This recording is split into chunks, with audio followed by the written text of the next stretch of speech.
एक बार एक हीरा नाम का मछुआरा था जो एक छोटे से गांव के किनारे टूटी हुई झोपड़ी में रहता था। वह समुंदर के किनारे मछली पकड़ा करता था। हीरा मछली पकड़ने में माहिर था, लेकिन कुछ दिनों से उसके जाल में कोई भी मछली ना आ रही थी। एक दिन वह थक हार कर घर वापस आता है। हीरा की पत्नी, आ गए तुम? आज भी खाली हाथ ही लौट आए। हे भगवान, ये मैं किस आदमी के पल्ले बन गई हूँ। ना जाने वह कौन सा दिन होगा जब तुम बहुत सारी मछलियाँ पकड़कर उन्हें बेचकर खूब सारे पैसे लाकर मुझे दोगे। मैं तंग आ चुकी हूँ इस टूटी हुई झोपड़ी में रह रहकर।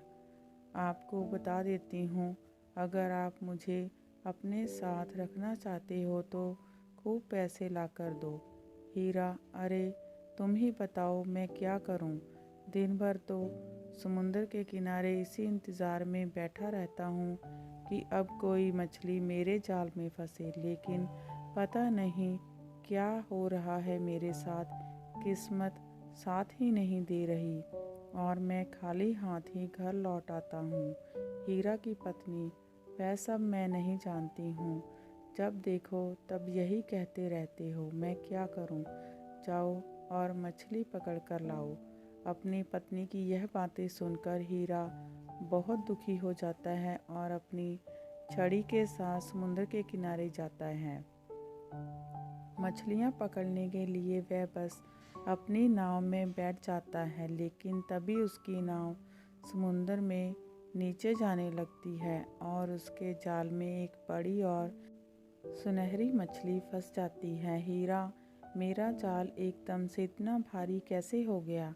जैसे ही हीरा समुद्र से अपने जाल को ऊपर की ओर खींचता है, उसे एक बहुत बड़ी सुंदर और सुनहरी मछली अपने जाल में फंसी हुई दिखाई देती है। तभी सुनहरी मछली बोलती है, मछली, अरे छोड़ दो मुझे, जाने दो हीरा, पानी से बाहर आकर मैं मर जाऊंगी, जाने दो मुझे, मैं एक जादुई मछली हूँ।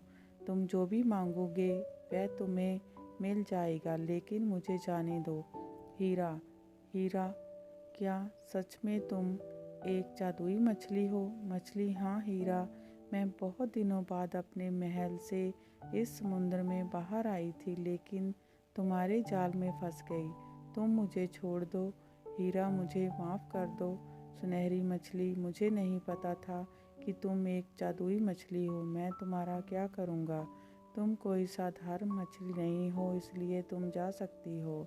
इसके बाद हीरा सुनहरी मछली को अपने जाल से निकाल देता है। मछली, तुम्हारा बहुत बहुत धन्यवाद हीरा, तुम बहुत अच्छे इंसान हो। तुमने मेरे प्राण बचाए हैं। तुम्हें जब भी मेरी ज़रूरत हो इस समुद्र में आकर तेज़ आवाज़ लगा देना, मैं तुम्हारी मदद करने के लिए आ जाऊंगी। इसके बाद वह सुनहरी मछली समुद्र में चली गई।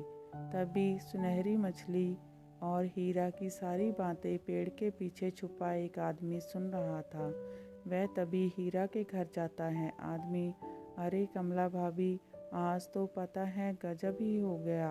कमला, अरे क्या हो गया भोला भैया, ज़रा बताओ भी, आज फिर कोई बात हुई क्या? भोला, आज हीरा भैया के जाल में जादुई मछली फंसी थी, लेकिन हीरा भैया ने उसे ऐसे ही जाने दिया। वह कितना सारा पैसा मांग सकते थे, और नहीं तो वह तुम्हारे बारे में ही कुछ सोच लेते। पर खैर, मुझे क्या ही लेना इन बातों से, सोचा आपको आकर बता देता हूँ। खैर, मुझे क्या। कमला, क्या बोल रहे हो भैया? जादुई मछली, वो भी इनके हाथ? अरे भोला भैया, ये तो है ही मंदबुद्धि। आने तो दो, मैं इनकी खबर लेती हूँ। भोला, चलो ठीक है भाभी, फिर मैं चलता हूँ। इसके बाद भोला वहाँ से चला जाता है। हीरा अपने घर आता है। कमला, आज भी खाली हाथ ही लौट कर आए हो? पूरे दिन में एक मछली भी नहीं पकड़ी जाती तुमसे? क्या भूखे मारने का सोचा है मुझे? तुम्हारी रोज़ रोज़ की इस हरकत से मैं तंग आ चुकी हूँ। अगर ऐसा ही चलता रहा तो मैं अपने मायके चली जाऊँगी।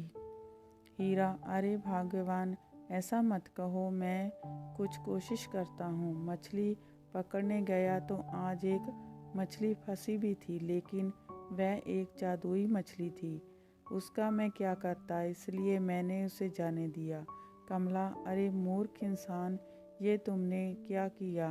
हाथ आया इतना अच्छा अवसर गवा दिया। हे भगवान, ये पता है तुमने आज क्या किया?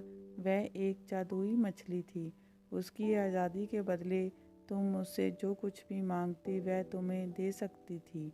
मैं कहती हूँ अभी जाओ समुद्र के किनारे और उस जादुई मछली से झोपड़ी मांगो अपने लिए।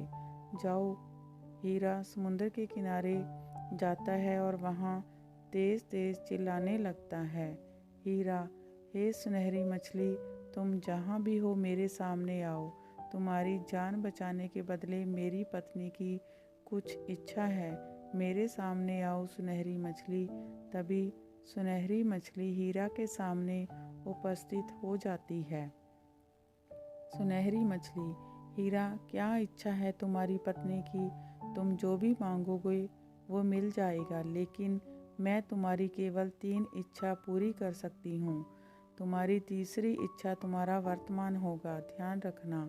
हीरा, हे सुनहरी मछली, मेरे पास रहने के लिए केवल टूटी फूटी झोपड़ी है, जिसमें मेरी पत्नी से अब तक रहा नहीं जाता। मेरी पत्नी चाहती है कि तुम हमें एक झोपड़ी दे दो जिसमें हम आराम से रह सकें। सुनहरी मछली, ठीक है हीरा, तुम्हारी पत्नी की इच्छा पूरी हुई। इसके बाद हीरा अपने घर जाता है और अपनी पत्नी को एक बड़ी और सुंदर झोपड़ी में देखता है। कमला, देखो देखो, मैंने कहा था ना, वह जादुई मछली हमें बहुत कुछ दे सकती है। देखा ना कितनी सुंदर और बड़ी झोपड़ी है हमारी। उस टूटी हुई झोपड़ी से तो लाख गुना सुंदर है। यहाँ पर उपस्थित हर एक चीज़ कितनी प्यारी और सुंदर है। हीरा, ठीक है, तुम्हारी इच्छा पूरी हुई, लेकिन उस जादुई सुनहरी मछली के अनुसार अब तुम्हारी केवल 3 इच्छा ही पूरी हो सकती हैं। तुम्हारी तीसरी इच्छा तुम्हारा वर्तमान होगा। कमला, हाँ हाँ ठीक है, मैं ध्यान रखूंगी। कुछ ही दिनों बाद कमला, सुनो, मुझे यह झोपड़ी बहुत ही छोटी लगती है। तुम उस सुनहरी मछली के पास जाओ और एक बड़ा सा महल मांगो जिसमें काफ़ी नौकर चाकर हों मेरी मदद करने के लिए। अब मुझसे बहुत ज़्यादा काम नहीं किया जाता। हीरा, लेकिन यह झोपड़ी तो बहुत अच्छी है, तुम बड़े महल का क्या करोगी? कमला, अरे तो मैं सब तुमसे थोड़ी ना मांग रही हूँ, उस ज़्यादा मछली के पास जाकर मांगने के लिए ही तो बोल रही हूँ। तुमसे मेरी इतनी भी खुशी नहीं देखी जाती क्या? हीरा, ऐसी बात नहीं है, मुझे ये सब ठीक नहीं लग रहा है इसलिए। कमला, अरे कुछ नहीं है ऐसा, तुम ज़्यादा सोचो मत इस बारे में, तुम केवल सुनहरी मछली के पास जाओ। हीरा, ठीक है, मैं जाता हूँ। हीरा समुद्र के किनारे पहुंचकर जोर जोर से चिल्लाने लगता है। हीरा, सुनहरी मछली, जहाँ कहीं भी हो मेरे सामने आओ। मैंने तुम्हारी जान बचाई थी, मेरी पत्नी की कुछ इच्छाएं हैं, सामने आओ। तभी जादुई मछली सामने से तैरती हुई बाहर आ जाती है। सुनहरी मछली, बोलो हीरा, क्या इच्छा है तुम्हारी पत्नी की? हीरा, सुनहरी मछली, मेरी पत्नी को एक बड़ा सा महल चाहिए जिसमें सारी सुविधाएं हों और जिसमें आगे पीछे नौकरों की भरमार हो। सुनहरी मछली, जाओ, तुम्हारी पत्नी की ये इच्छा भी पूरी हुई। हीरा अपने घर वापस लौटने लगता है। घर पहुंचकर वह देखता है कि उसकी पत्नी एक आलीशान महल में बैठी हुई थी। उसके चारों तरफ नौकर ही नौकर हैं जो उसकी सेवा में लगे हुए हैं। कमला, देखो ये महल कितना बड़ा है और इसमें नौकरों की भी भरमार है और बहुत सारे कमरे भी हैं। इस महल में तो ज़रूरत की हर एक चीज़ मौजूद है। ऐसा लग रहा है मैं कोई सपना देख रही हूँ। वाकई में वह मछली काफ़ी शक्तिशाली है। हीरा, हाँ सच में ये महल काफ़ी बड़ा और शानदार है। इस महल में अब तुम्हें कोई परेशानी नहीं होगी। तुम्हारी यह इच्छा भी पूरी हुई अब हम खुशी से रहेंगे। कुछ दिनों बाद कमला, सुनो, इस महल में हमारा रहना तो बेकार है। महल में तो राजा रहते हैं और इस गांव के तो सभी लोग उस राजा की ही बात मानते हैं। तुम दोबारा से उस जादुई मछली के पास जाओ और उसे कहो कि वह मुझे राजा बना दे। मैं इस गांव में सबसे शक्तिशाली बनकर रहना चाहूँगी। हीरा, अरे भाग्यवान, तुम यह सही नहीं कर रही हो। यह सरासर गलत है। अब मैं दोबारा उस जादुई मछली के पास नहीं जा सकता।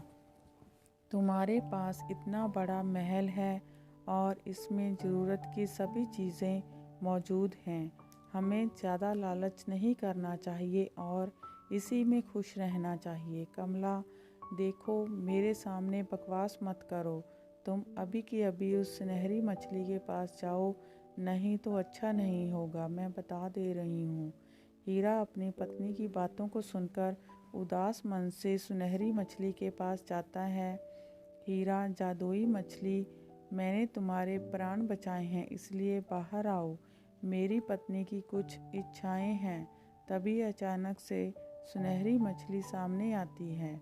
सुनहरी मछली, बोलो हीरा, तुम्हारी पत्नी की तीसरी इच्छा क्या है? हीरा, तुम मेरी पत्नी को इस गांव में सबसे शक्तिशाली बना दो, उसे इस गांव की रानी बना दो। सुनहरी मछली, ठीक है, तुम्हारी पत्नी की यह तीसरी इच्छा भी पूरी हुई। हीरा अपने घर जाता है तो देखकर चौंक जाता है, क्योंकि उसकी पत्नी पुरानी टूटी हुई झोपड़ी में बैठी सिसक सिसक कर रो रही थी। कमला, अरे ये क्या हो गया? हमारा महल तो पहले वाली टूटी हुई झोपड़ी में बदल गया। हमारे पास इतना धन और ढेर सारे नौकर चाकर थे, सब कुछ अचानक से गायब हो गया और हम फिर से पहले की तरह गरीब हो गए। इस जादुई मछली ने तो हमारे साथ सब कुछ छीन लिया। हीरा, चुप करो कमला, ये सब तुम्हारे लालच की वजह से हुआ है। तुम्हें केवल सुनहरी मछली से 2 ही इच्छाएं मांगनी थी। तुम्हारी केवल 2 ही इच्छाएं पूरी की जा सकती थी। तीसरी इच्छा तुम्हारा वर्तमान था। तुमने 2 इच्छाओं में सुनहरी मछली से जो कुछ भी मांगा, तीसरी इच्छा ने और तुम्हारे लालच ने हमसे हमारा सब कुछ छीन लिया और हम फिर से टूटी हुई झोपड़ी में आ गए। कमला, अरे ये क्या कर दिया मैंने? अपने लालच की वजह से सब कुछ खो दिया मैंने। कमला अपने इस लालच पर बहुत शर्मिंदा होती है और उसे अब अच्छी तरह समझ आ जाता है कि ज़्यादा लालच करना कभी कभी हमारे लिए उल्टा साबित हो जाता है।